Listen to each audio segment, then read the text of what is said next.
Yesus membangkitkan anak seorang janda di Nain.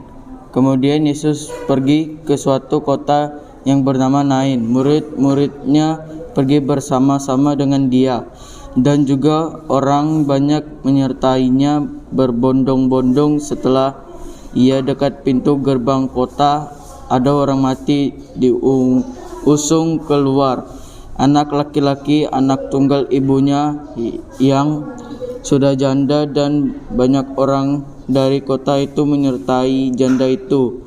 Dan ketika Tuhan melihat janda itu, tergeraklah lubuk jantungnya oleh belas kasihan.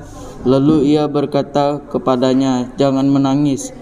Sambil menghampiri usungnya itu, ia menyentuhnya, dan sedang para pengusung berhenti, ia berkata, "Hai anak muda, aku berkata kepadamu, bangkitlah." Maka bangunlah orang itu dan duduk dan mulai berkata-kata, dan Yesus menyerahkannya kepada ibunya. Semua orang itu ketakutan, dan mereka memuliakan Allah sambil berkata, "Seorang nabi besar telah muncul di tengah-tengah kita, dan Allah telah melawat umatnya." Maka tersiarlah kabar tentang Yesus di seluruh Yudea dan di seluruh daerah sekitarnya. Penghargaan untuk Yohanes Pembaptis. Di dalam penjara, Yohanes mendengar tentang pekerjaan Kristus dari murid-muridnya, lalu menyuruh dua murid-muridnya datang ke Tuhan. Ketika kedua orang itu sampai kepada Yesus, mereka berkata, "Yohanes Pembaptis menyuruh kami bertanya kepadamu, engkaukah yang akan datang itu, atau haruskah kami menantikan orang lain?" Pada saat itu Yesus menyembuhkan banyak orang dari segala penyakit dan penderitaan dan dari roh-roh jahat, dan ia mengaruniakan penglihatan kepada banyak orang buta. Dan Yesus menjawab mereka, "Pergilah dan katakanlah kepada Yohanes apa yang kamu dengar dan kamu lihat. Orang buta melihat, orang lumpuh berjalan, orang kusta menjadi tahir, orang tuli mendengar, orang mati dibangkitkan, kepada orang miskin diberitakan kabar baik, dan berbahagialah orang yang tidak menjadi kecewa dan menolak aku." Setelah murid-murid suruhan Yohanes pergi, mulailah Tuhan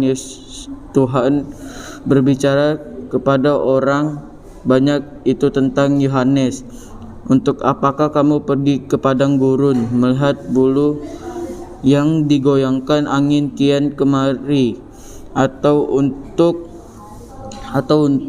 apakah kamu pergi melihat orang yang berpakaian halus? Orang yang berpakaian halus, indah, dan yang hidup mewah, itu tempatnya di istana raja.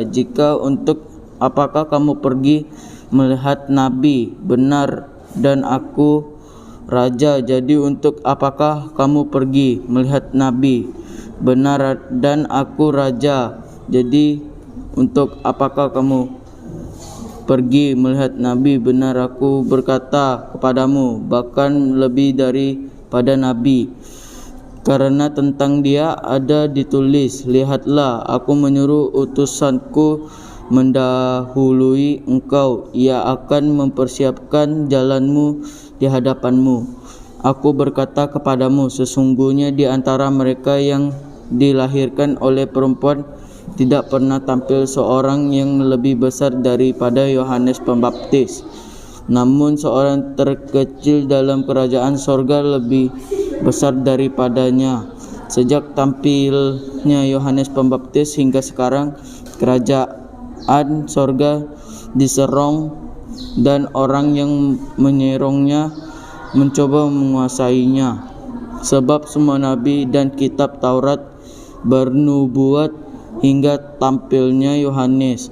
Dan jika kamu mau menerimanya, ialah Elia yang akan datang itu. Siapa bertelinga lah ia mendengar. Seluruh orang banyak yang mendengar perkataan itu, termasuk para pemungut cukai, mengakui kebenaran Allah karena mereka telah memberi diri dibaptis oleh Yohanes. Tetapi orang-orang Farisi dan ahli-ahli Taurat menolak maksud Allah terhadap diri mereka karena mereka tidak mau dibaptis oleh Yohanes.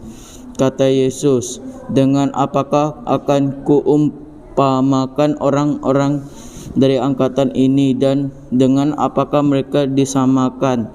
Mereka itu seumpama anak-anak yang duduk di pasar dan berseru kepada teman-temannya, kami meniup seruling bagimu, tetapi kamu tidak menari. Kami menyanyikan kidung duka, tetapi kamu tidak berkabung,